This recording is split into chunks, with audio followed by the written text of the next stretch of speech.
Ahí estamos. El capítulo de proyectos de inversión, la verdad que el tema proyecto es un tema muy amplio. Y la mirada que le damos desde la matemática financiera es una mirada meramente cuantitativa, ¿no? Un análisis cuantitativo que hacemos de los números que el proyecto genera. Desde esta materia nos vamos a limitar a eso y vamos a hacer como un eslabón en la cadena que representa la gestión y la ejecución de un proyecto. Simplemente un eslabón en el que vamos a, desde los números, vamos a aconsejar la ejecución o no del proyecto en cuestión. O de repente, si tenemos bajo análisis varios proyectos, desde los números vamos a poder aconsejar si alguno de ellos es más conveniente respecto del otro. Por eso los objetivos de este capítulo van a ser aplicar los conocimientos financieros para el análisis de proyectos de inversión, de manera que todas las herramientas que hemos ido acumulando a través del desarrollo de la materia, bueno, las vamos a volcar en el análisis de proyectos. Y vamos a aprender a hacer un análisis comparativo entre proyectos utilizando los distintos criterios y a establecer, si tenemos varios proyectos a analizar, un orden de selección entre todos aquellos proyectos que sean aceptables desde el punto de vista financiero o que sean viables desde el punto de vista financiero.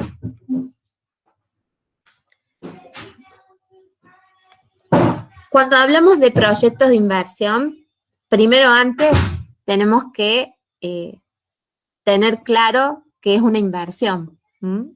Y en realidad hemos venido trabajando a lo largo de la materia distintas operaciones y allá por el capítulo 1 hicimos algunas operaciones o estuvimos trabajando con algunas operaciones de inversión y sabemos que las inversiones siempre implican una colocación de fondos. Hay una definición de un autor del libro La elección de las inversiones que es como la elegida por nosotros para poder a través de ella definir en forma un poquito más amplia y no decir la inversión solo es una colocación de fondos, sino poder definir en forma más amplia lo que es la inversión.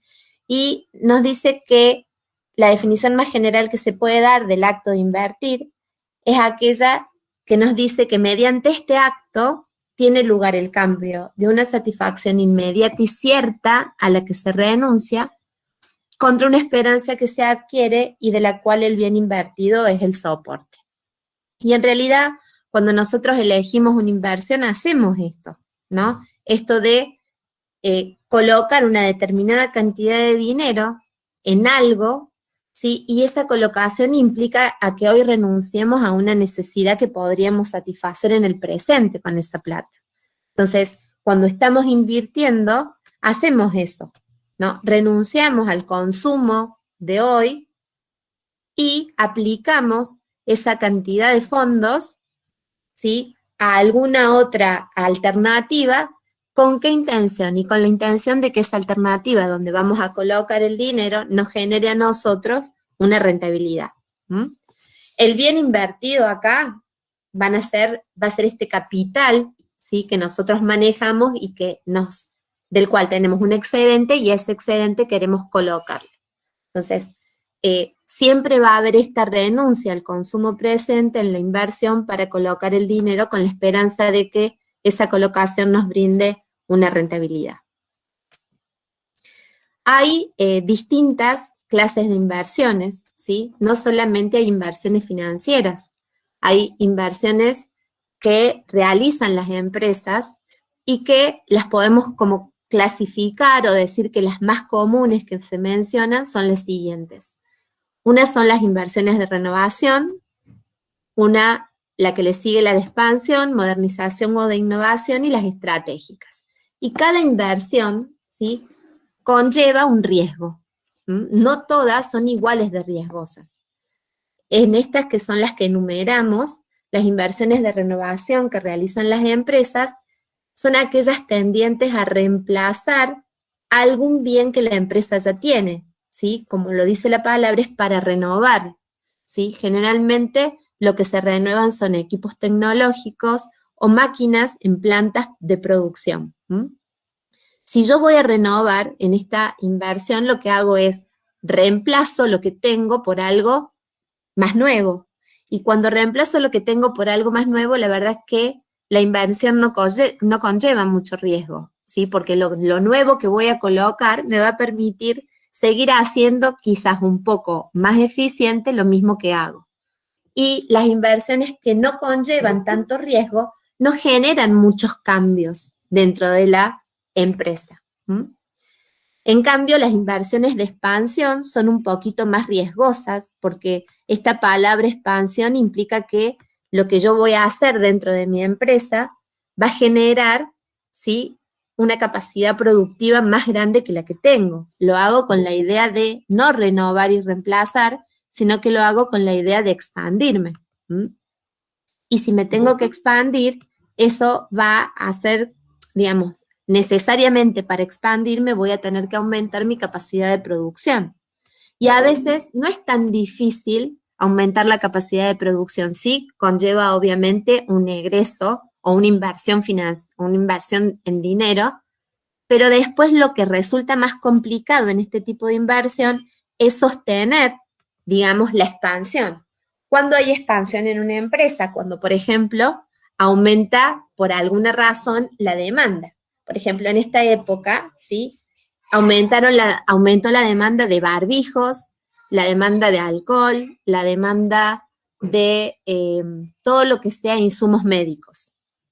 Pero esta expansión que hubo de la demanda, no necesariamente se va a sostener en el tiempo. Se sostendrá, y esperemos que sea así, no por mucho tiempo, ¿sí?, mientras dure esta crisis sanitaria.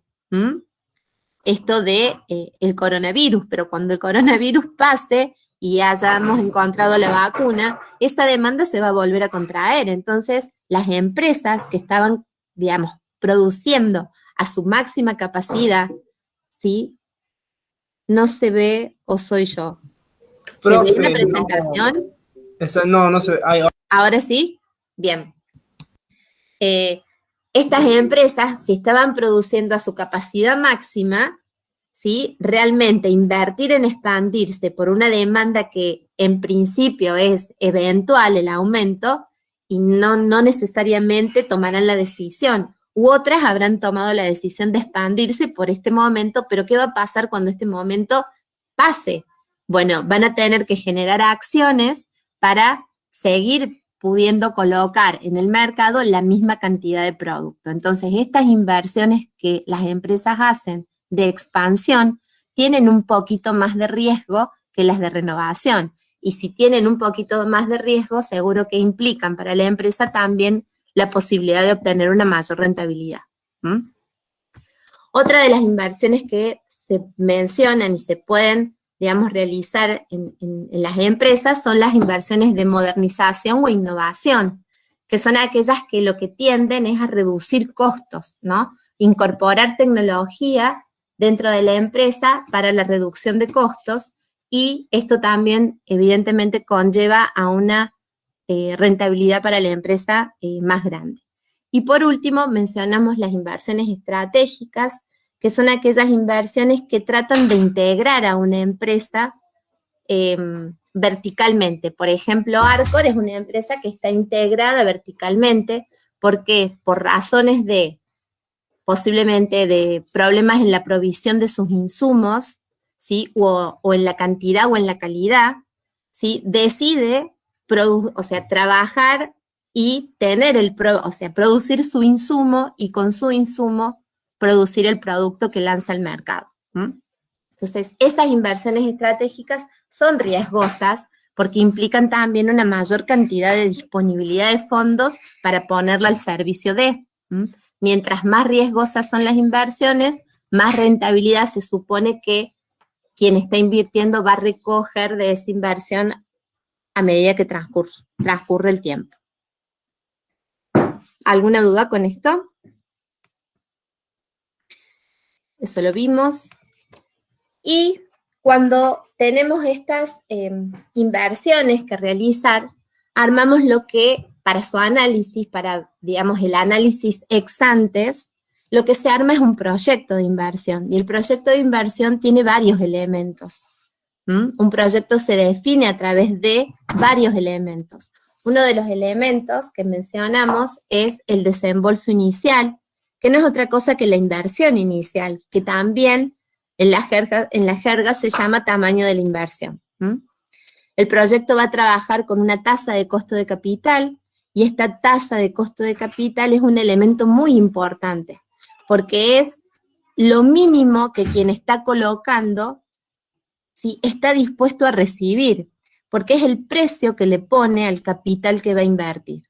Esta tasa de costo es lo que le cuesta, ¿sí?, a quien va a realizar la colocación de fondos ese capital. Aun cuando sea capital propio, el capital propio tiene un costo que podamos decir de oportunidad, porque si yo tengo una determinada masa de dinero, la puedo colocar en una inversión en el mercado y obtener una rentabilidad. Si yo tengo la alternativa de realizar un proyecto de inversión, voy a decir, bueno, yo lo voy a realizar, pero mi precio, ¿sí?, el precio del capital que voy a colocar es esta rentabilidad que la alternativa de inversión en el mercado me genera.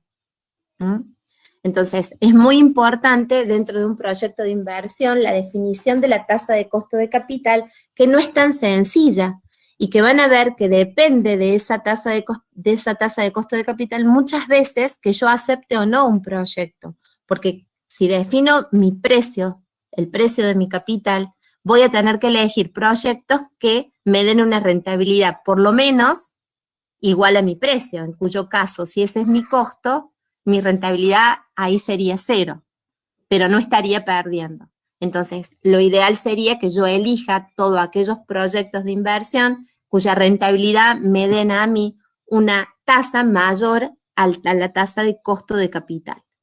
Entonces, tiene que ser muy seria, muy certera, lo más estimada, digamos, la estimación más fina que tengo que hacer está en la definición de la tasa, porque en función de la tasa que defina va a haber proyectos que elija o proyectos que deje de elegir. Entonces ese es uno de los elementos más importantes del proyecto y complicado para poder estimar. Y después tenemos también una corriente o un flujo de fondos, ¿no?, de ingresos y egresos. Esos flujos de fondos, ¿sí?, positivos y negativos, los vamos a netear para poder definir los flujos netos de nuestra caja, y si bien se van produciendo a lo largo de las unidades de tiempo o a lo largo del tiempo que transcurre, se van a medir al final de cada unidad de tiempo.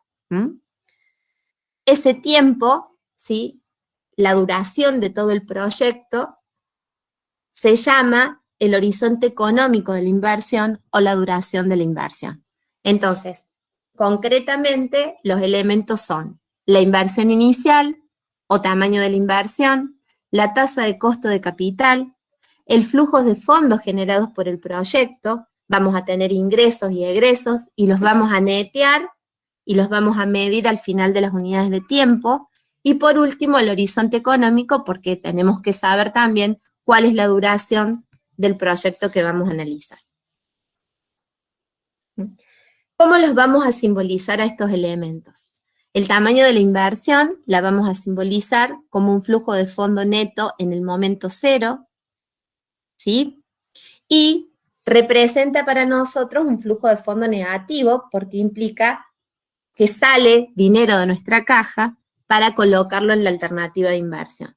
Y después vamos a simbolizar con flujo de fondo neto sub S a los flujos de fondos que genere el proyecto a partir, ¿sí?, o después de esa inversión que vamos a hacer. Estos flujos de fondo netos pueden ser positivos, pero también pueden ser negativos, porque si bien hablamos de una inversión en el momento 0, también puede ocurrir que a medida que transcurre el proyecto necesitemos hacer colocaciones de dinero que serían como una extensión de la inversión inicial o ingresos que necesitamos, que el proyecto necesita para poder continuar. Con N vamos a simbolizar a el horizonte económico del proyecto, o sea, la cantidad de tiempo que este proyecto, es la cantidad de tiempo que el proyecto necesita para ser ejecutado, desde el inicio hasta el final, y con J vamos a simbolizar a la tasa de costo del capital invertido, al precio que le ponemos al capital que vamos a invertir en el proyecto.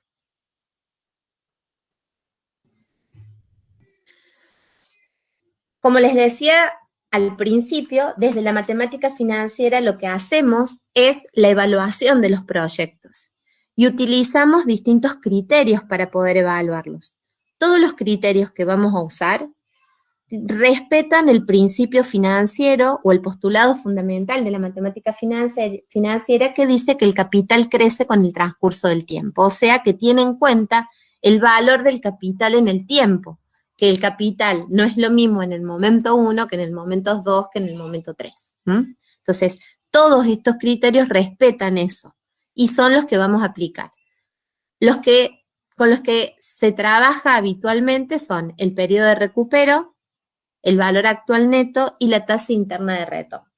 Esos son los 3 criterios con los que trabajamos en la evaluación de los proyectos de inversión. Y partimos por el criterio del periodo de recupero. Y decimos que el periodo de recupero es el tiempo, ¿sí?, en el que el proyecto le permite a quien invirtió recuperar la inversión que hizo. O sea que se mide en tiempo, se mide en años, ¿sí? Generalmente se mide en años, las unidades de tiempo de los proyectos generalmente son anuales cuando hablamos de un proyecto a largo plazo, ¿sí? Y el tiempo que demoro en recuperar la inversión a la tasa de costo de capital va a ser lo que llamo el plazo o periodo de recuperación o recupero. ¿Cómo calculo este periodo? Yo puedo recuperar la inversión, ¿sí?, en 1 año, en 2 años, en 3 años, ¿sí? Si yo la recuperara cuando termine el año, hablaría de que la recupero en una unidad de tiempo entera. Si lo recupero cuando termine el segundo año, digo en 2 unidades de tiempo entera. Pero también puede ocurrir que yo lo recupere al año y medio, a los 2 años y medio, a los 3 años y medio, y voy a hablar de que el tiempo en el que lo recupero va a estar representado por unidades de tiempo enteras, pero también puede ser que se sumen a esas unidades de tiempo enteras una fracción de tiempo.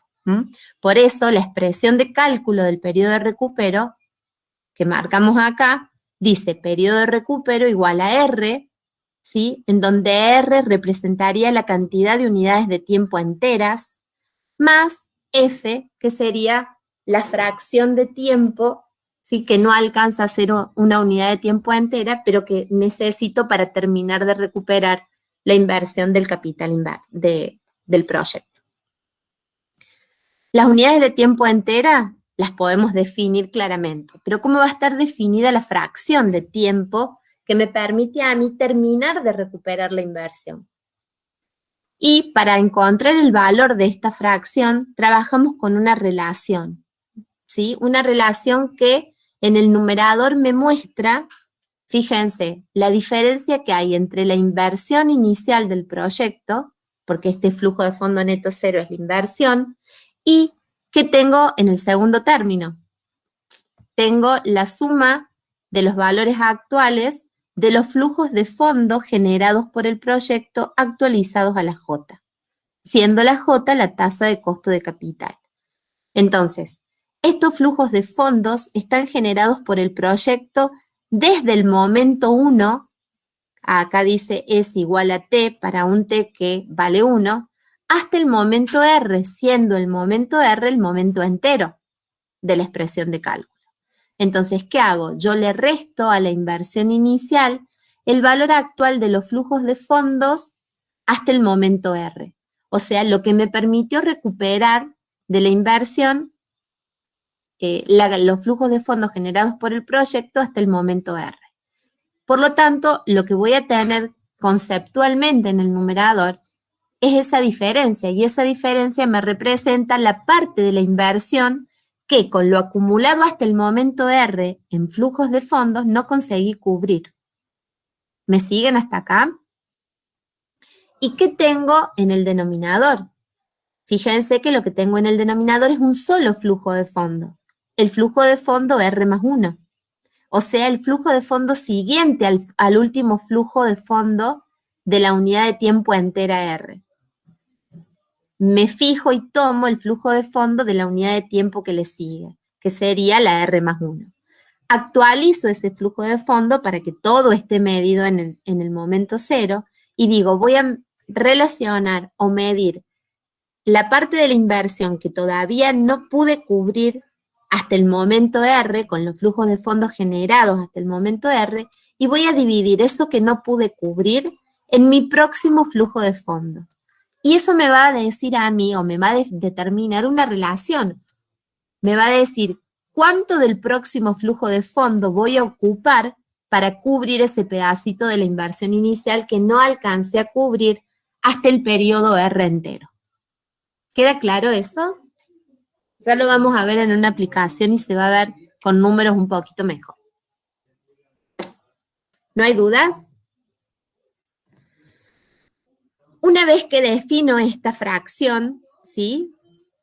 Yo voy a decir que el periodo de recupero va a ser igual a la cantidad de unidades de tiempo enteras más la fracción de tiempo, porque voy a considerar que si yo cubro mi inversión con el 20% del flujo de fondo del momento R+1, también voy a considerar que el flujo de fondo R+1 se va a ir produciendo de manera proporcional a lo largo de la unidad de tiempo. Entonces, si la inversión que me falta cubrir la cubro con el 20% del flujo de fondo, voy a considerar que ese 20% del flujo de fondo se va a ir obteniendo en el 20% de la unidad de tiempo. Entonces, si la cantidad de unidades de tiempo enteras, por ejemplo, es 2 años, ¿sí? Y esta relación me diera 0,20, yo diría, voy a recuperar en 2 años más 0,20 de la unidad de tiempo de la operación, que es el año. Y 0,20 de 365 sería 6 y 6, 12, 72, serían 73 días, si no me equivoco. Entonces, el periodo de recupero sería un periodo no entero formado por una determinada cantidad de unidades de enteras y un pedacito de una unidad de tiempo. Una vez que hicimos el cálculo del tiempo en el que yo recupero la inversión, ahora tengo que hacer el análisis del número. Y tengo que, en función al análisis que hago del número, tomar una decisión. Y decir, a partir de eso, de esa decisión, si desde el punto de vista de este criterio, aconsejo o no aconsejo la ejecución de este proyecto. Y para analizar este número que me da el periodo de recupero, voy a tener que tener en cuenta lo siguiente. Si yo tengo en cuenta la cantidad de años que representan el horizonte económico del proyecto, yo voy a tener que comparar el periodo de recupero con la cantidad de años que tiene el proyecto. Si yo recupero en un periodo de tiempo menor al horizonte económico, ¿sí? Bueno, estoy recuperando mi inversión dentro del plazo de ejecución, y si lo recupero antes, mientras más rápido lo recupere, más líquido es el proyecto. Estoy midiendo un poco la liquidez del proyecto y no estoy midiendo su rentabilidad a través de este criterio. Entonces, si el periodo de recupero es menor al horizonte económico, estaría en esta zona de análisis, en este cuadrito, ¿sí? Y diría, en el plazo del proyecto recupero la inversión. Por lo tanto, desde el punto de vista del análisis financiero, yo digo que es un proyecto que recupera y aconsejo su ejecución. Si el periodo de recupero es igual al horizonte económico del proyecto, yo voy a recuperar la inversión exactamente en el tiempo que el proyecto dura. Si al final del proyecto lo único que recupere es la inversión, yo digo, desde el punto de vista financiero, llevar adelante este proyecto no me suma, ¿sí? Porque si después que recupere no tengo flujos de fondos, el proyecto no me va a sumar pesos a mi capital de inversor, ¿sí?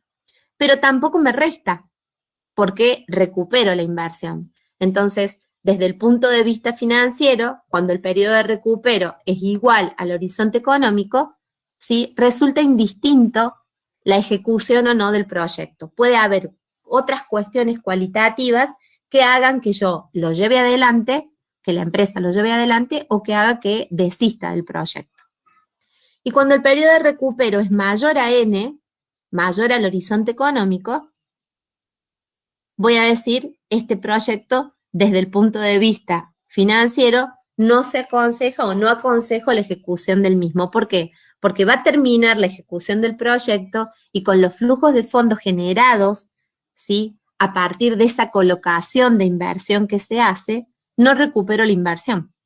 Los flujos de fondos generados por el proyecto no me permiten la recuperación de la inversión inicial o de la inversión inicial y las sucesivas colocaciones que fueron necesarias realizar durante el horizonte del proyecto o durante el tiempo o plazo que el proyecto se ejecuta.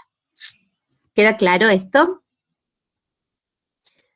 Vamos al primer planteo donde vamos a aplicar el cálculo para el periodo de recupero y ahí vamos a poder ver un poquito más claro quizás el concepto y más en realidad no el concepto, sino los números. Vamos al planteo 1. Ahora les comparto el Excel. Denme un segundo.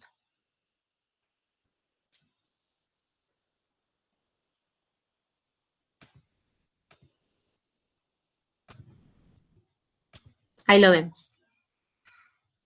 Dice, el planteo 1 dice, sean los flujos de fondos anuales de 15.000 pesos, 10.000 y 20.000, con un flujo de fondo neto cero de 30.000, o sea, con una inversión inicial de 30.000 pesos, considerando una tasa de costo de capital del 0,12 anual y siendo de 3 años la vida del proyecto, ¿sí? Vamos a calcular con esta información el periodo de recupero. Tengan en cuenta que como analistas, solo de este eslabón, lo que vamos a tener es exactamente esta información. Los flujos de fondos ya van a estar determinados, no los vamos a determinar nosotros. La tasa de costo de capital, si no hemos hecho intervención en su cálculo, ya va a venir dada, porque ya la van a haber calculado, ¿sí? Y lo que nosotros vamos a tener que hacer es analizar estos números y decir si este proyecto que requiere una colocación de 30.000 pesos, sí, y devuelve estos flujos de fondos, 15, 10 y 20, cada uno en su momento, a mí me conviene hacerlo desde el punto de vista financiero o no. Entonces, con esos flujos, lo que hago, voy a admitir uno de sus compañeros y vuelvo. Con estos flujos lo que hago es irme a calcular el periodo de recupero para ver si este proyecto recupera la inversión en el horizonte económico que es exactamente 3 años. Entonces, me voy y hago el cálculo y digo, el periodo de recupero, para poder calcularlo, ¿sí? Necesito saber, ¿sí? cuál es la parte de la inversión que no cubre, ¿sí? si es que no se cubre en un periodo entero. Para eso, fíjense que el término que tenemos en el numerador nos habla o nos dice de la actualización de los flujos de fondos. Y lo mismo el que tenemos en el denominador. Entonces, lo que vamos a hacer para poder ir armando la expresión de cálculo es un cuadrito en donde vamos a tener el momento, el flujo de fondo de neto que se genera, lo vamos a actualizar a la tasa J, que es la tasa de costo de capital, y los vamos a ir acumulando. ¿Por qué acumulando? Porque en la expresión de cálculo se acumulan, se van sumando los flujos de fondos netos actualizados en el numerador. Entonces me ubico en el momento 1 y digo, bueno, al final del año 1, tal como lo muestra la línea de tiempo, miren, la inversión inicial está ubicada en el momento 0, que son los 30.000, y que por su naturaleza me representan un flujo de fondo negativo. Los 15.000 pesos positivos, el proyecto me devuelve 15.000 pesos cuando transcurrió un año, me devuelve 10 cuando transcurrió 2 y me devuelve 20 cuando transcurrieron los 3 años del proyecto. pero yo no los puedo comparar y tampoco puedo decir 20 más 10 más 15, 45 si me cubre la inversión, porque en financiera no puedo sumar valores que están ubicados en distintos momentos del tiempo. Entonces tengo que actualizarlos para ver en qué momento o con cuál de estos flujos termino de cubrir la inversión inicial. Entonces comienzo la actualización, ¿sí? Operación que nosotros ya sabemos hacer y que si quiero actualizar un valor final, que en este caso el final sería 15.000, trabajo con la función valor actual. Abrimos la función y cargamos los datos. Tenemos el dato de la tasa para actualizar, tenemos el dato del valor final y tenemos que nos queremos mover una unidad de tiempo. Ese sería el dato del NP.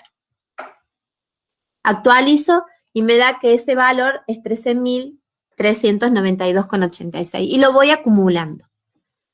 Hago lo mismo con el 2, ¿sí? Actualizo el flujo de fondo neto 2, me da 7.971 y lo voy acumulando. Hasta el momento 2 entero, la inversión no se cubrió. Me voy al 3, hago exactamente lo mismo y veo que me queda acumulado al final de la unidad de tiempo 3, ¿sí? 35.600 pesos. O sea que con el flujo de fondo 3, medido en el momento 0, ¿sí? Yo tengo que el proyecto me devuelve 35.600 pesos, pero la inversión inicial es solamente 30. Por lo tanto, acá hay un excedente. Pero lo que el periodo de recupero quiere medir es en qué momento recuperé la inversión. Al momento 2 entero no la recuperé, porque lo acumulado hasta ese momento es 21.000 pesos, y cuando me posiciono en el 3, en el momento 3, digo, me paso, ¿sí? Entonces, recupero entre el momento 2 y el momento 3. Para definir exactamente el momento, hago el cálculo de la fracción. ¿Y cómo la calculo? ¿Qué tengo en el numerador? En el numerador voy a tener la inversión inicial, que son los 30.000 pesos, ¿sí? ¿Y qué voy a tener en la suma de los valores actuales de los flujos acumulados hasta el momento R? Este término van a ser los 21.364,80. ¿Y qué voy a tener en el denominador para poder hacer el cálculo? Dice, el flujo de fondo neto R más 1. Si el 2 es el flujo de fondo neto R, porque hasta el 2 no recuperé y me queda un poco por recuperar, mi próximo flujo de fondo, el R más 1, es el 3. Me dice, divida por el flujo de fondo 3 actualizado. Entonces, voy a agarrar los 14.235 y esos van a ser el denominador de mi expresión de cálculo. Entonces, 30.000, si yo lo pongo acá, 30.000 menos los 21, ¿sí? Ay, perdón. Todo esto dividido los 14, ¿sí? Van a ser el resultado de la fracción de tiempo que voy a usar para recuperar la parte de la inversión que al momento 2 no había recuperado. ¿Y qué es lo que al momento 2 no había recuperado? La diferencia entre los 30.000 y los 21. Cuando terminó la unidad de tiempo 2, había 8.600 pesos, todo esto medido en el momento 0, ¿no? ¿Sí? Que todavía no recuperé. Y esos 8.635, ¿con qué flujo de fondo los voy a recuperar? Y con el próximo generado por el proyecto. Entonces, ¿con qué flujo de fondo voy a recuperar? Con los 14.235. Profe, buenas tardes.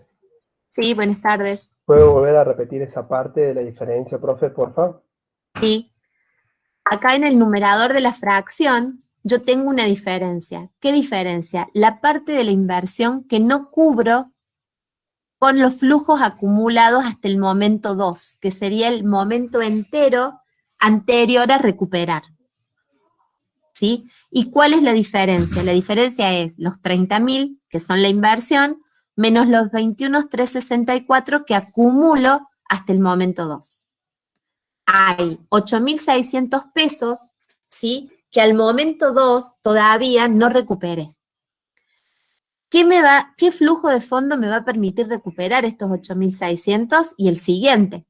Los 8.600 están medidos, ¿sí?, en el momento 0. Por lo tanto, si yo tengo que relacionarlo con el próximo flujo de fondo, el flujo de fondo también tiene que estar medido en el momento 0. Por eso lo actualizo al último flujo, lo mido al momento 0 y digo, los 8.600 se van a cubrir con una parte de los 14.235. ¿Cuánto me voy a llevar de los 14.000 para cubrir los 8.000? El 0,61. O sea, si yo le calculo a 14 el 61%, estoy encontrando, ¿sí?, los 8.600. ¿Por qué? Porque con el 60% del próximo flujo de fondo, cubro lo que me falta cubrir de la inversión al momento entero. Y como supongo que estos 14.000 se distribuyen uniformemente en toda la unidad, ¿sí?, también voy a entender que voy a demorar el 60% del tiempo que representa la unidad de tiempo para poder reunir esos 8.635. Por eso el resultado de la relación, que me da 0,61, lo voy a sumar a la cantidad de unidades de tiempo enteras. Y de esa manera voy a encontrar el plazo de recuperación de la inversión. Voy a decir 2 años enteros más una fracción de tiempo de la próxima unidad. ¿Qué fracción? El 0,61. ¿Se entiende? Y si la unidad de tiempo es el año, puedo pasar este 0,61 que excede de la unidad de tiempo entera, ¿sí?, a días, y calcular el 0,61 de 365 me va a dar los 221 días. Por lo tanto, yo voy a decir que en este caso, si analizo este proyecto a través del criterio de periodo de recupero, me dice el resultado de la expresión que utilizo para calcular que el proyecto recupera su inversión, ¿sí?, de 30.000 pesos en 2 años y 221 días. Periodo que es menor, ¿sí?, al horizonte económico del proyecto. Por lo tanto, yo puedo, desde el punto de vista del análisis financiero, decir que aconsejo la ejecución. No puedo decir cuán rentable es, porque no mido la rentabilidad, solamente mido la liquidez, la rapidez con que a mí el proyecto me devuelve la inversión.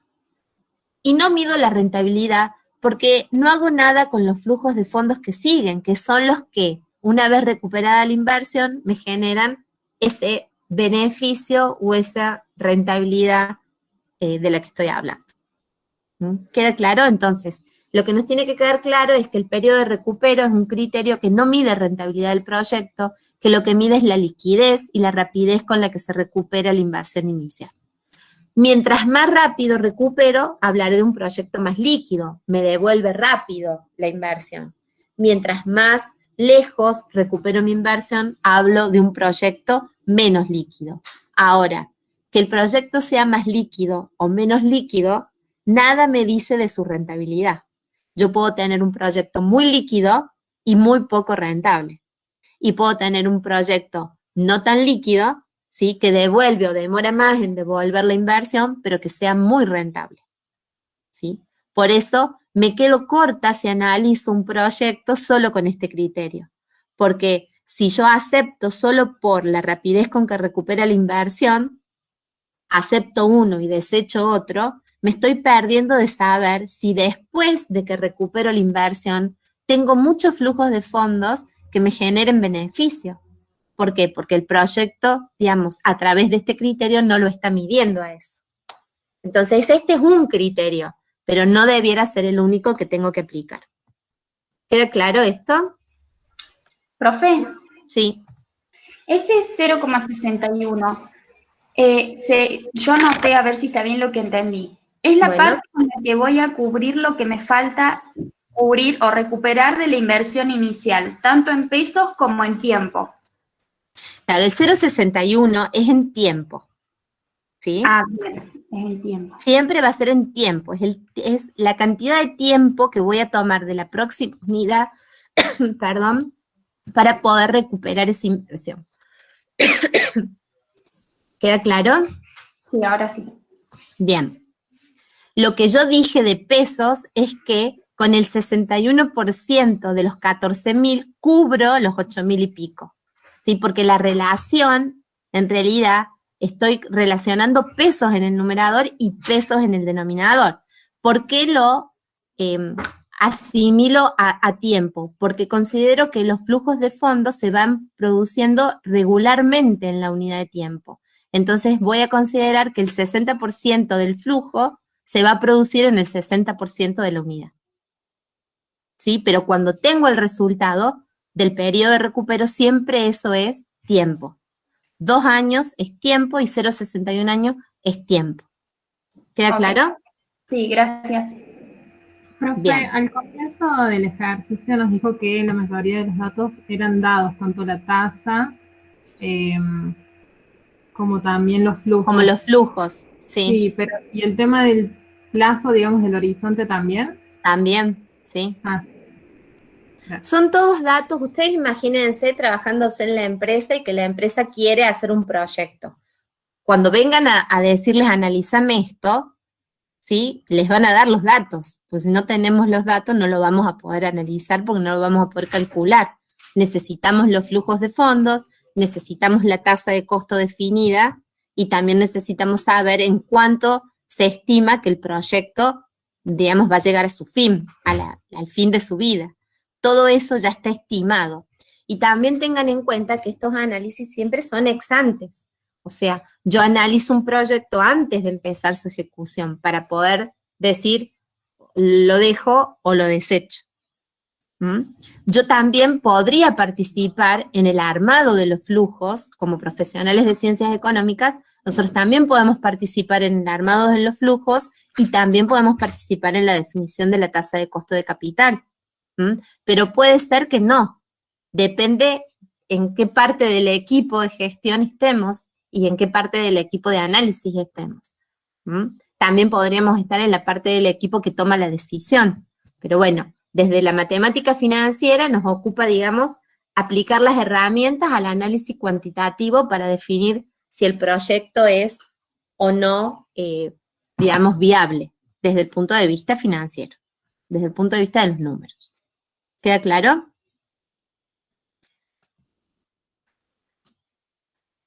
¿Cuáles son las ventajas y las desventajas de este criterio de evaluación? Dijimos, es un criterio que requiere, en realidad todos son de cálculo simple, ¿no? Uno de ellos es como un poquito más complicado, pero este es un criterio que tiene mucha simplicidad en su cálculo.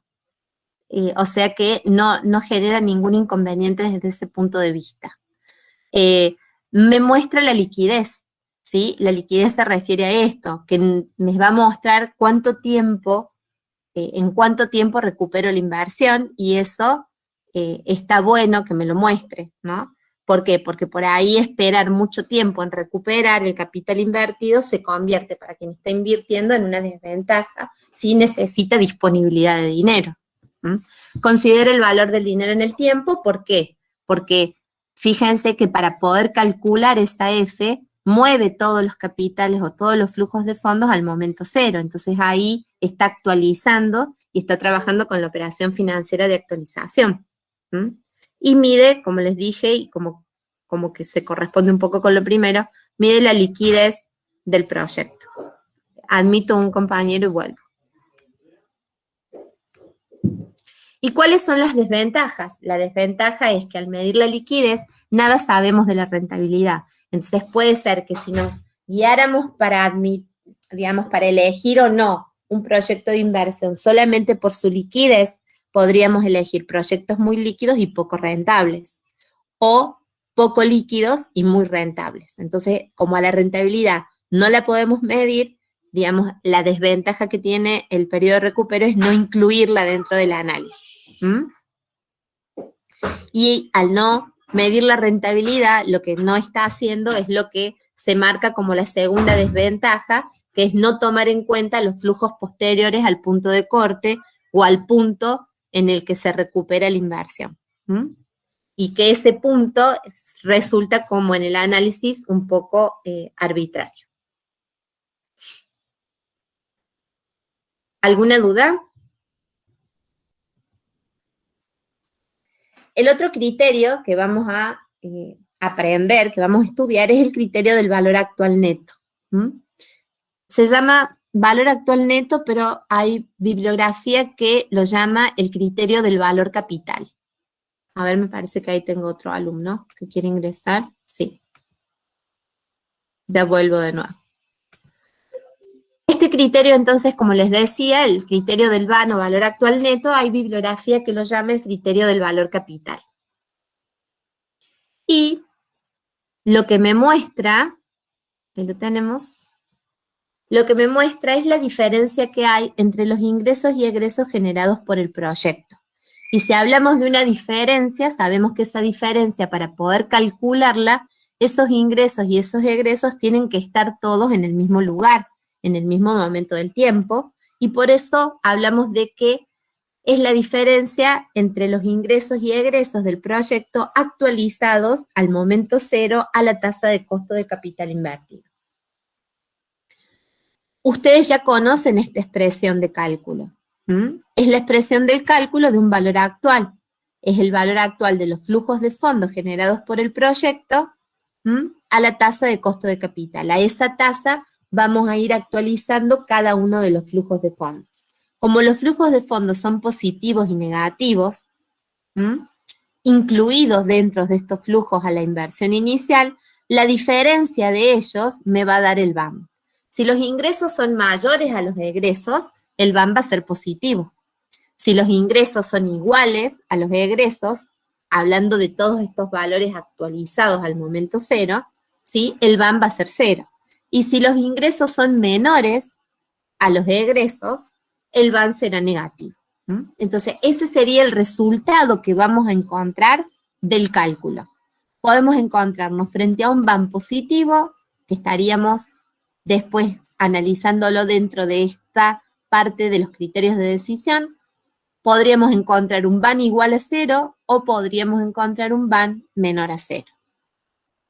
Fíjense que esta expresión del cálculo es exactamente igual que esta, nada más que saca del sumatorio el flujo de fondo que tenemos en el momento cero, que es la inversión inicial.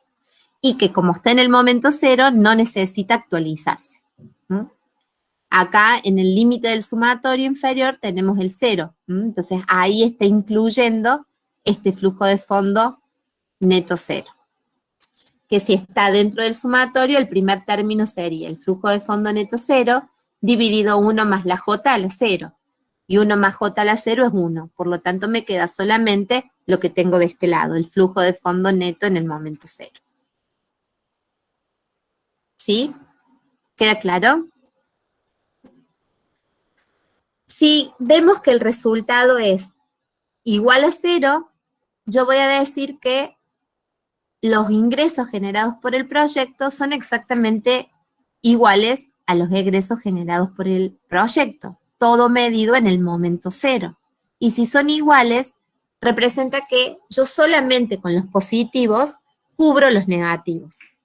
Por lo tanto, este proyecto con VAN 0 no me agrega nada a mi capital siendo yo el inversor. Entonces, cuando el VAN es igual a 0, no se agrega nada al capital del inversor. Por lo tanto, desde el punto de vista del análisis financiero, es indistinto. No me suma, tampoco me resta.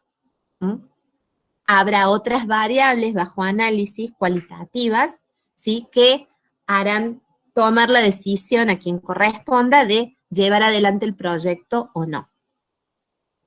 Si el VAN es positivo, ¿sí?, estamos de este lado de la flechita verde, ¿qué voy a decir? Voy a decir que este proyecto, ¿sí?, me da a mí una rentabilidad medida en valor absoluto, porque el VAN, si es la diferencia entre los ingresos y los egresos, ¿sí?, y si los ingresos son más grandes, voy a tener una rentabilidad, porque me va a haber dado el proyecto mucho más de lo que yo coloqué.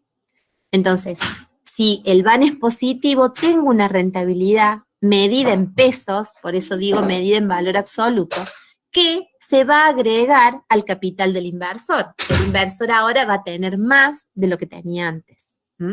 Entonces la ejecución de este proyecto le va a sumar al capital del inversor. Y si el VAN es negativo o es menor a 0, ¿sí? En realidad, si se lleva adelante el proyecto, el resultado del VAN va a restar al capital del inversor. Y de esa manera, si resta el capital del inversor, desde el punto de vista financiero, vamos a aconsejar, ¿sí? O vamos a decir que desde este punto de vista no es viable la ejecución del proyecto. ¿Mm? ¿Queda claro esto? Fíjense que el criterio del valor actual neto mide o me permite calcular la masa de rentabilidad, la masa de capital, en valores absolutos. Vamos a una aplicación para ver el cálculo.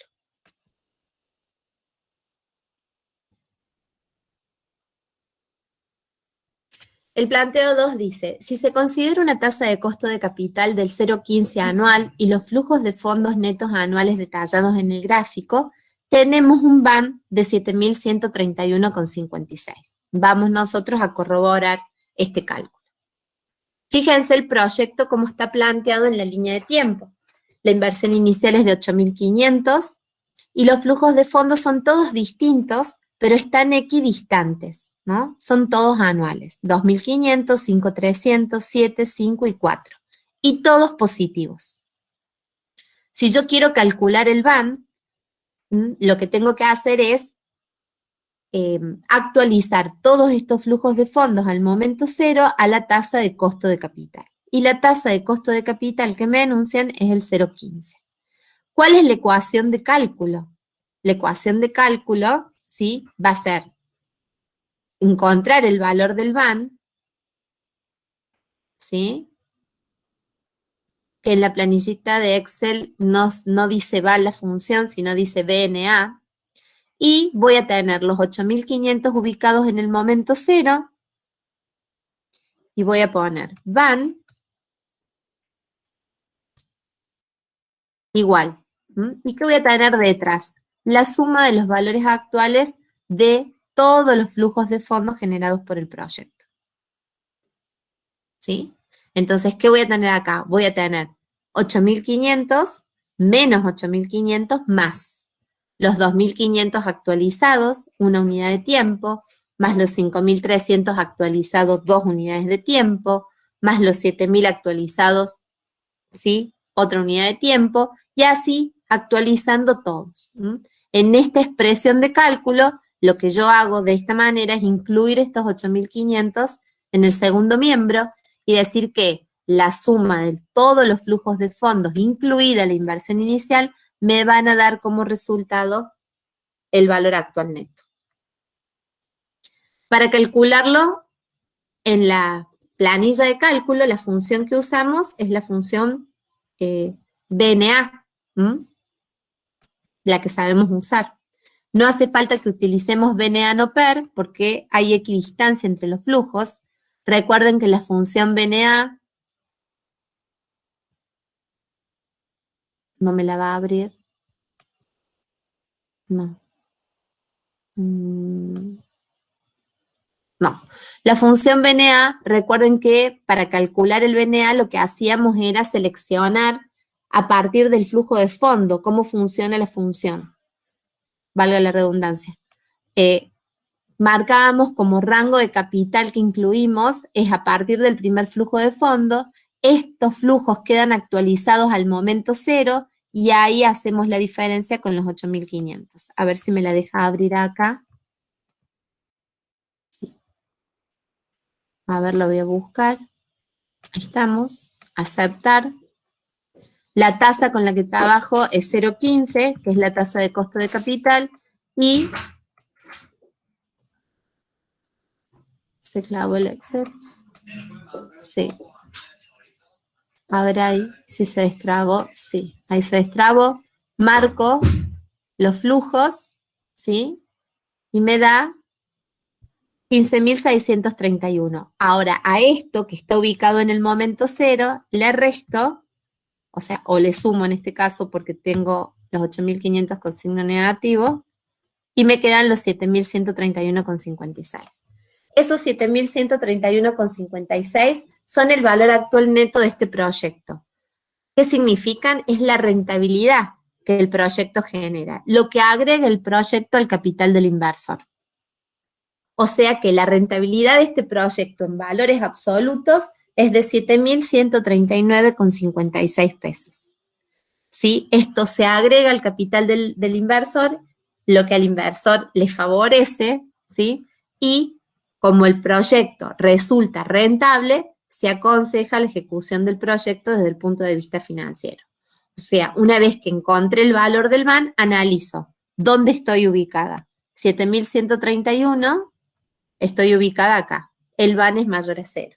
Y si el BAN es mayor a 0, agrega valor al capital del inversor y aconsejo su ejecución. ¿Por qué? Porque el proyecto es rentable. Si él fuera menor, el proyecto no es rentable, y si fuera igual, resultaría indistinto. ¿Queda claro? ¿Cuáles son las ventajas y las desventajas de este criterio? Primero, la ventaja que tiene es que mide rentabilidad. Y eso hace que sea un criterio que también esté muy vinculado al criterio que vamos a estudiar con posterioridad, que es el criterio de la TIR, que es el criterio de la tasa interna de rentabilidad. Y ambos miden, digamos, rentabilidades. Nada más que el BAN me mide la rentabilidad en valores absolutos y la TIR, al ser una tasa, me mide la rentabilidad en valores relativos. Al estar estrechamente relacionado, siempre van a ir, digamos, de la mano en la toma de decisiones, o casi siempre van a ir en la mano de la toma de decisiones, porque ninguno va a decir que un proyecto no es rentable si para el otro lo es. Entonces van a coincidir en la rentabilidad o no de un proyecto. Cuando se analizan más de un proyecto, ahí puede haber algunas situaciones en donde disientan en el orden de selección, pero no en la decisión de si el proyecto es rentable o no, no en la conclusión más que en la decisión de si el proyecto es rentable o no. Me informa la magnitud de la contribución al capital del inversor, me dice exactamente la cantidad de pesos, ¿sí?, que este proyecto va a sumar al capital del inversor. Al considerar para su cálculo los flujos de fondos netos actualizados, ¿sí?, bueno, está teniendo en cuenta el valor del tiempo del dinero, con lo cual está respetando el postulado fundamental de la matemática financiera. Y su resultado es uno solo. No voy a tener que un mismo proyecto con las mismas variables vaya a tener dos resultados. Si tengo solo esos flujos de fondos y trabajo con una tasa, el cálculo que yo haga se va a repetir y la repita las veces que lo repita, el resultado siempre va a ser el mismo. Entonces, va a tener un único resultado. Y la desventaja es que no mide la rentabilidad en valores relativos, y eso hace que a veces no podamos comparar proyectos a través del BAN. Porque de repente yo puedo tener un proyecto que tenga un BAN de 2.500 pesos y otro que tenga un BAN de 2,5 millones.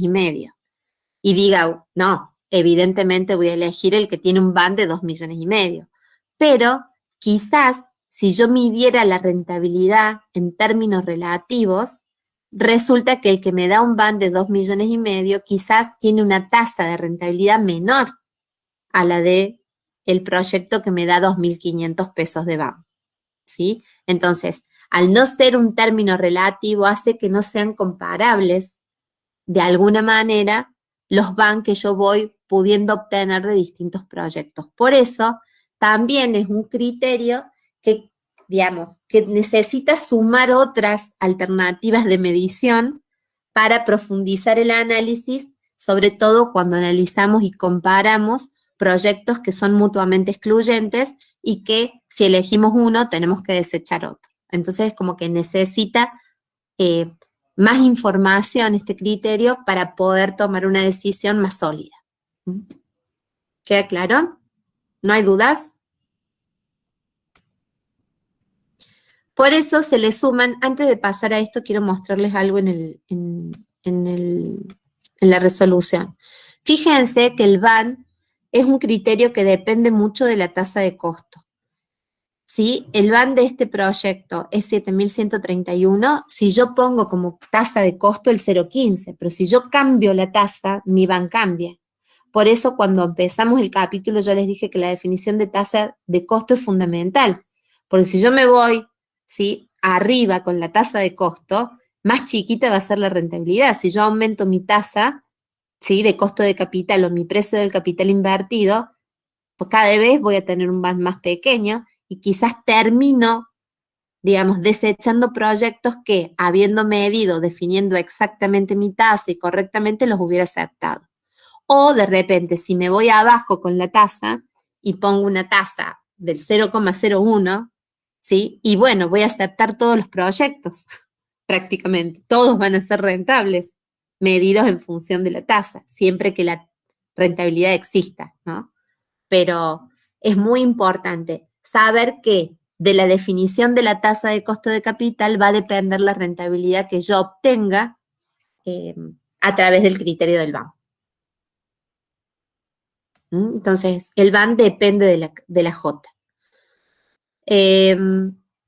Vamos a hacer, vimos esto, vamos a pasar a complementar el análisis del BAN a través de dos índices que están estrechamente relacionadas con sus elementos, digamos, con los elementos que analizamos en el BAN. Uno es el IVA, se llama índice de valor actual, y se calcula o se define como una relación entre los beneficios que genera el proyecto y los costos. Por eso se llama índice de rentabilidad o ratio de beneficio-costo. Porque cuando lo calculamos en su numerador, tenemos el valor actual de todos los flujos de fondos positivos. Y este sería el beneficio que genera el proyecto. En el numerador del cálculo quedaría reflejado el beneficio que genera el proyecto. Y en el denominador quedaría reflejado la suma de los flujos de fondos actualizados negativos, o sea, el costo que tiene el proyecto. Entonces, suma de los valores actuales de los flujos positivos dividido la suma de los valores actuales de los flujos de fondos negativos. Cuando los flujos de fondos positivos sean mayores, el resultado de esta relación será mayor a 1. Cuando la suma de los flujos positivos sea igual a la suma de los flujos negativos, será el IVA igual a 1. Y cuando los generados positivos sean menores a los generados negativos, y el IVA será menor a 1. Cuando los positivos sean mayores y el IVA sea mayor a 1, el BAN del proyecto va a ser positivo. Cuando los positivos sean iguales a los negativos y el IVA sea igual a 1, el BAN va a ser igual a 0. Y cuando la suma de los valores actuales de los positivos sea menor a la de los negativos, el BAN va a ser menor a 1 y el IVA va a ser menor a 1 y el BAN va a ser negativo. Entonces, para hacer ese análisis con números, vamos al planteo 3. Y ahí lo vamos a volver a repasar. Por ejemplo, dice, dado un proyecto con una inversión inicial de 5.000 pesos y un valor actual de 7.500, ese proyecto arroja un IVA de 1,50. Y este resultado implica que por cada unidad monetaria, ¿sí?, invertida en el proyecto devuelve 1,50 pesos. Dice, 1,50 pesos en valor o 0,50 en BAN. Entonces ya lo vamos a ver a esto cuando voy desarrollando, así se los explico. Fíjense que si la inversión inicial es 5.000, ese es, y está en el momento 0, esta sería la suma de los valores actuales de los flujos negativos. Y los 7.500 es la suma de los valores actuales de los positivos. Cuando voy a hacer el cálculo del IVA, yo tengo los positivos arriba, o sea, lo que hago es 7.500 dividido los 5.000.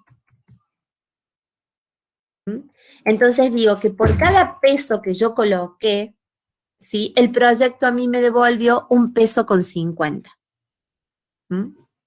Y si es mayor al peso, estoy en esta zona de análisis, ¿sí?, para tomar la decisión. el IVA mayor a 1 implica necesariamente que el VAN es mayor a 0, ¿sí? El VAN es la rentabilidad en valores absolutos que me provoca el proyecto. Y si el IVA es 1,50 y yo a 1 peso es lo que invertí y mantuve en el proyecto, ¿sí? Y si me devuelve 1,50 y 0,50 que me está devolviendo, ¿sí? De alguna manera de VAN. Por cada peso que invertí, el VAN es 0,50. Ahora, por cada peso que invertí, me devolvió el peso más el VAN. Por eso habla acá de que el resultado implica que por cada unidad monetaria se obtiene 1,50 peso en valor, en pesos, o 0,50 en VAN. Cuando el IVA es igual a 1, el VAN va a ser igual a 0. Y cuando el IVA es menor a 1, el VAN va a ser menor a 0. Y cuando el VAN es menor a 0, no hay nada en pesos que agregue al capital del inversor. ¿Para qué entonces vamos a llevar adelante el proyecto desde el punto de vista de las finanzas? Si no hay rentabilidad, desde este punto de vista, no sería aconsejable la ejecución del proyecto. Entonces, agregar este índice, ¿sí?, me permite tener una medida relativa, ¿sí?, y poder hacer comparable este índice con el índice de repente de aquel proyecto que tenía un VAN de 2,5 millones. Fíjense que si yo trabajo con un proyecto que tiene, por ejemplo, 5 millones de pesos de inversión, le vamos a poner los puntitos, ¿sí? Esa sería la inversión. Y, digamos, lo que me devuelve medido en el momento cero es 6 millones, ¿sí? El flujo que me devuelve, yo tendría que mi VAN en este proyecto es de 1 millón. La diferencia entre los flujos, el valor actual de los flujos positivos, ¿sí?, y negativos me daría 6 millones. Si a eso le resto la inversión inicial, mi VAN sería de 1 millón. Y este proyecto, mi VAN, sería de 2.500. ¿Sí? Sin embargo, ¿sí?, yo los puedo comparar, no los puedo comparar en estos valores absolutos, porque también hay una gran diferencia entre una inversión de 5.000 y una inversión de 5 millones. Entonces, si yo necesito una medida relativa para comparar, es cuando calculo este índice. Y digo, por cada peso que invertí, ¿cuánto me devuelve este proyecto? Y entonces hago el cálculo del IVA. Y acá el IVA va a ser 6 millones dividido los 5 millones. Este proyecto tiene un IVA más pequeño. Por cada peso que invierto, me devuelve el proyecto 1,20 peso. Mientras que en este caso, que requiere menor inversión, que voy a obtener un menor VAN en valores absolutos, me da una medida relativa más beneficiosa que la de este proyecto que me devuelve una masa de dinero mucho más importante. Obviamente que si tengo los 5 millones, yo tendría que decidir si hago muchos proyectos chicos, ¿sí?, o si hago este proyecto grande. Entonces, siempre voy a tener esto de analizar, ¿sí?, más y más y más para obtener un uso muy eficiente del capital que tengo. ¿Queda claro? Entonces, para esto me sirve esta medida del IVA, ¿no? Para decir, este proyecto cuánto me devuelve y este otro, que en términos de valores absolutos dista mucho del primero, bueno, ¿cuánto me devuelve? Y bueno, si tengo que decidir por el IVA solo, y me voy por este, que me devuelve más. ¿Queda claro? Son como análisis complementarios todos. No tengo que borrar todo acá. ¿Queda claro? ¿No hay dudas? Y hay un índice más que podemos agregar. A ver acá qué calculamos. También calculamos el IVA, miren. Acá en este planteo, ¿sí?, tenemos también un proyecto que tenemos varios flujos de fondos. Acá no son todos, acá se enuncian flujos de fondos negativos, ¿sí? No solamente de la inversión inicial, sino uno posterior. Entonces, para calcular el IVA, por un lado acumulamos los flujos positivos y los actualizamos. Y por otro lado acumulamos los negativos en un cuadrito y los actualizamos. Vamos a hacer el cálculo del IVA, dividimos los positivos dividido los negativos. En este caso, en este proyecto, por cada peso que coloque, recibo 1,21 pesos. Si voy a calcular el BAN del proyecto, el BAN del proyecto es 36.800 pesos. Cuando el IVA es mayor a 1, el BAN es positivo. Estamos de este lado. ¿Queda claro?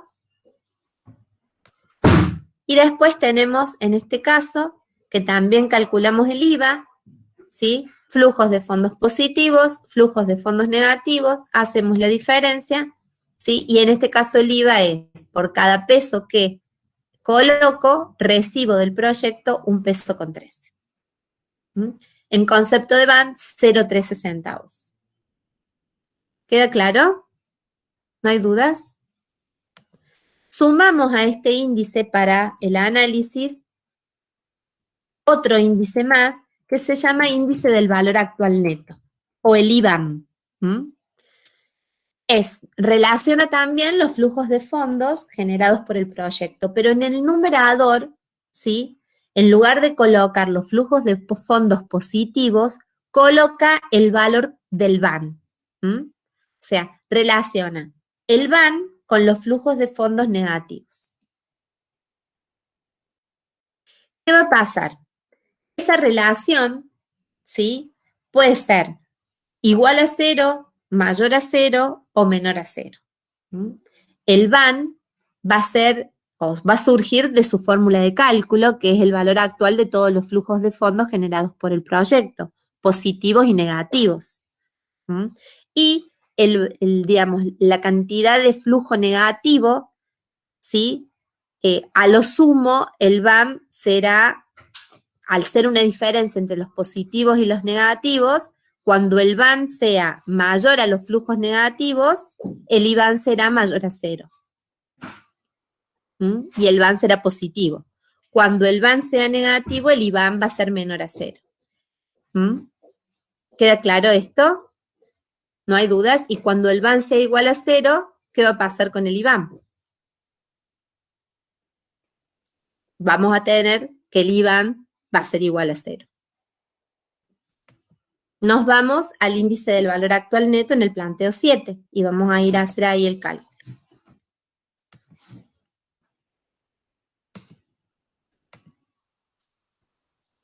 Si tenemos, por ejemplo, este proyecto de inversión con los flujos de fondos, ¿qué tenemos que hacer? Buscar el valor del BAN para calcular el IVAN. Y el valor del BAN de este proyecto es 36.803,50. Y la suma de los valores actuales de los negativos es 176.000. Si relaciono, voy a tener que el IVAN es igual a 0,21. Me voy a esta zona de decisión y digo, cuando el IVAN es mayor a 0, el proyecto incrementa el capital del inversor porque el BAN de ese proyecto es positivo. Puede ser negativo. ¿Por qué puede ser negativo? Porque si el BAN es negativo, me va a quedar menos el valor del BAN dividido un valor, digamos, de los flujos de fondos positivos. Y voy a obtener un IVAN negativo. Y eso va a suceder cuando el BAN sea negativo. Si el BAN es negativo, voy a aconsejar que el proyecto no se lleve adelante desde el punto de vista financiero, y si es positivo, voy a aconsejar que el proyecto se lleve adelante. Y si el IVAN es igual a 0, va a ser indistinto, digamos, porque el proyecto no va a estar agregando nada al capital del inversor. ¿Queda claro eso? ¿No hay dudas? Profe, Sí. yo no entiendo bien qué representa el IVAN. El IVAN muestra una... Vamos. El IVAN Claro, muestra ¿qué significa? el significado, vamos al número, así lo leemos. cuando el IBAN es de 0,21, ¿sí? Lo que me está diciendo es que relaciona el BAN del proyecto respecto de la inversión. Si es mayor a 0, es porque la inversión, por cada peso que invierto, acá en este caso hay 0,21 de BAN, 0,21 de rentabilidad en función de la suma de los flujos de fondos negativos, que serían los 160 la inversión inicial y los 20.000 serían una nueva inversión o colocación que se hizo en ese proyecto. Entonces, el 0,21 se lee como, por cada peso que invertí, me devolvió 0,21 de BAN. ¿Y qué es el BAN? El BAN es la rentabilidad en valores absolutos. Cuando yo hago el índice, es como si estuviera diciendo, por cada peso invertido, la rentabilidad fue 0,21. No es una tasa el IBAN, porque una tasa me mide la rentabilidad por cada peso invertido y mantenido, por el saldo de la inversión, ¿no? Y ahí entramos al otro criterio que todavía no vimos. El IBAN es un índice que me mide la rentabilidad por la inversión que hago. Por cada peso que invertí, el proyecto me devolvió 0,21 de BAN. ¿Queda claro? Cuando busquemos la tasa de rentabilidad, la relación para encontrar una tasa, sobre todo cuando hay muchos flujos de fondos, no es divido el interés por la inversión inicial. Lo que hago es dividir el interés, digamos, o voy calculando el interés por el saldo de lo que está invertido. Lo asimilemos a un sistema de amortización. Para quien está colocando la plata y prestándola, el sistema de amortización representa una inversión, ¿sí? Yo, que soy quien presta la plata, cobro intereses a quien la está tomando por el saldo de la deuda. Si yo le presto 100, cuando me paga la primera cuota, esa cuota tiene amortización y para la segunda unidad de tiempo ya no me debe 100. Me debe 100 menos la amortización. ¿Eso lo ves claro? La tasa de interés se calcula sobre el saldo, no sobre siempre los 100. No sobre lo que yo invertí, que le presté la plata al comienzo, sino que a medida que me va amortizando, el interés se va calculando sobre saldo. Bueno, acá la rentabilidad del proyecto, para quien invierte, también se calcula sobre el saldo de la inversión. Porque si yo invierto 160 en el momento cero, cuando recibo los 140, este flujo de fondo, al igual que una cuota, tiene una parte que va a recuperar el capital, una parte que me va a ir a pagar el precio, la J esa que yo definí, y si me alcanza, me va a dar un beneficio. Entonces, resulta que cuando comienza la segunda unidad, ¿sí? La inversión ya no es de 160, es de 160 menos de lo que se amortizó la inversión con el primer flujo.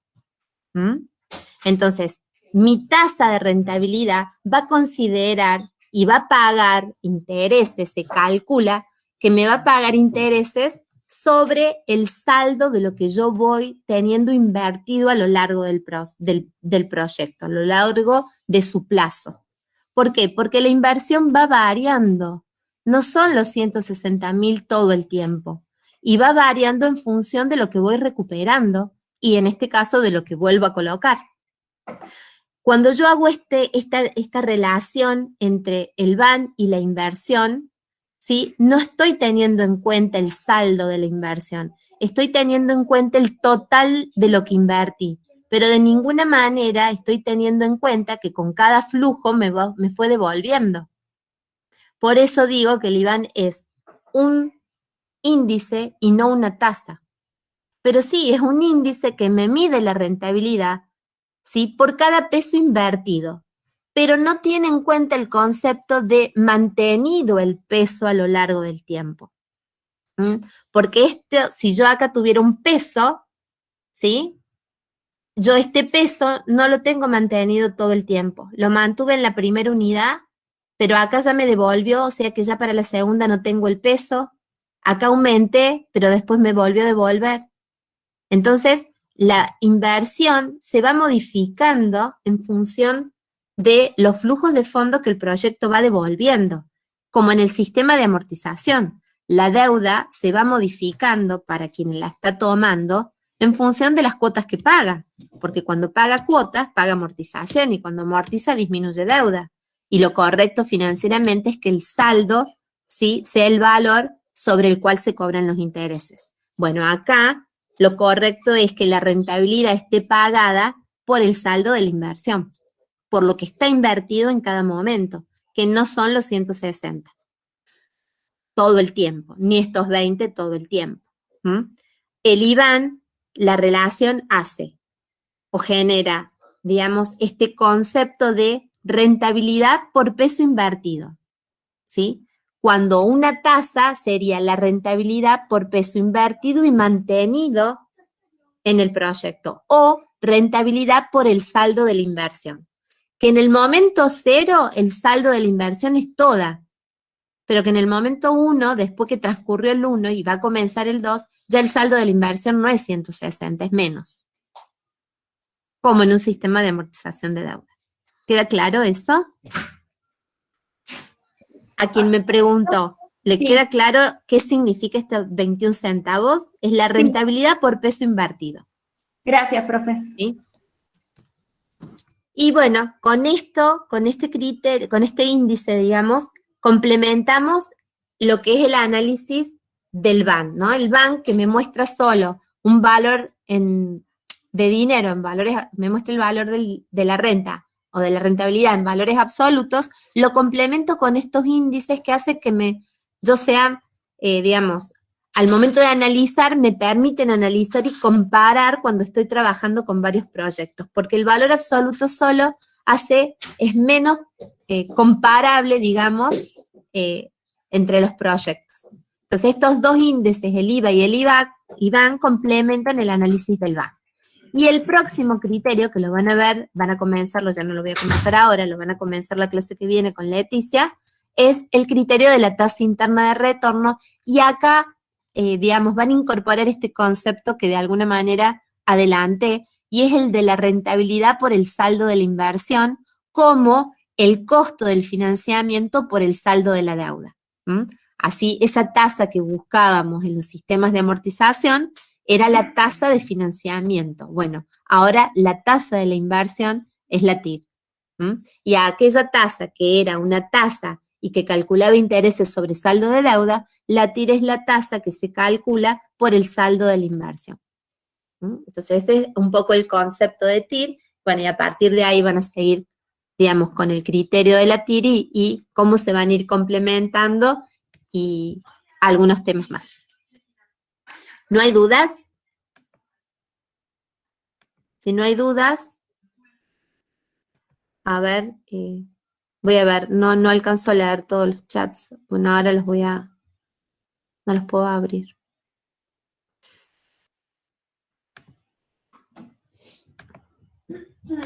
No me deja abrir los chats. No sé, Gaby, ¿vos estás por ahí? ¿O alguno de los chicos? Ahora sí, ahora los pude ver. ¿Se sabe la hora a la que van a estar las notas el lunes? Las notas van a estar el martes y siempre las prometemos para última hora. De manera que si están antes, sorprendamos, pero que no estén después, salvo, bueno, algún caso de fuerza mayor. Pero en principio las notas van a estar el martes, no a primera hora, sino a última hora.